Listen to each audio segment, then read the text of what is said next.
发现我们今年的家乡市集和去年有很大的不同了。今年可以说是科技感满满，那大家可以看到我身后这一台 Tap Tap Coffee， 你们看哦，不足2.5平方米的这个小小的面积，它却可以在45秒内就制作一杯咖啡了。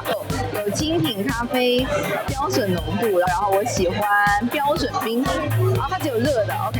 然后这里还有个性化定制，它这里有香草糖浆、榛果糖浆、焦糖海盐、无糖、少糖、标准糖、多糖的选择，然后可以加抹茶粉。好，现在已经开始制作美式咖啡了，就看我翘首以盼，先看，它现在已经开始自动制作喽。Monday to Saturday， 12点到12点，这个好了吗？现在就可以拿。很好喝。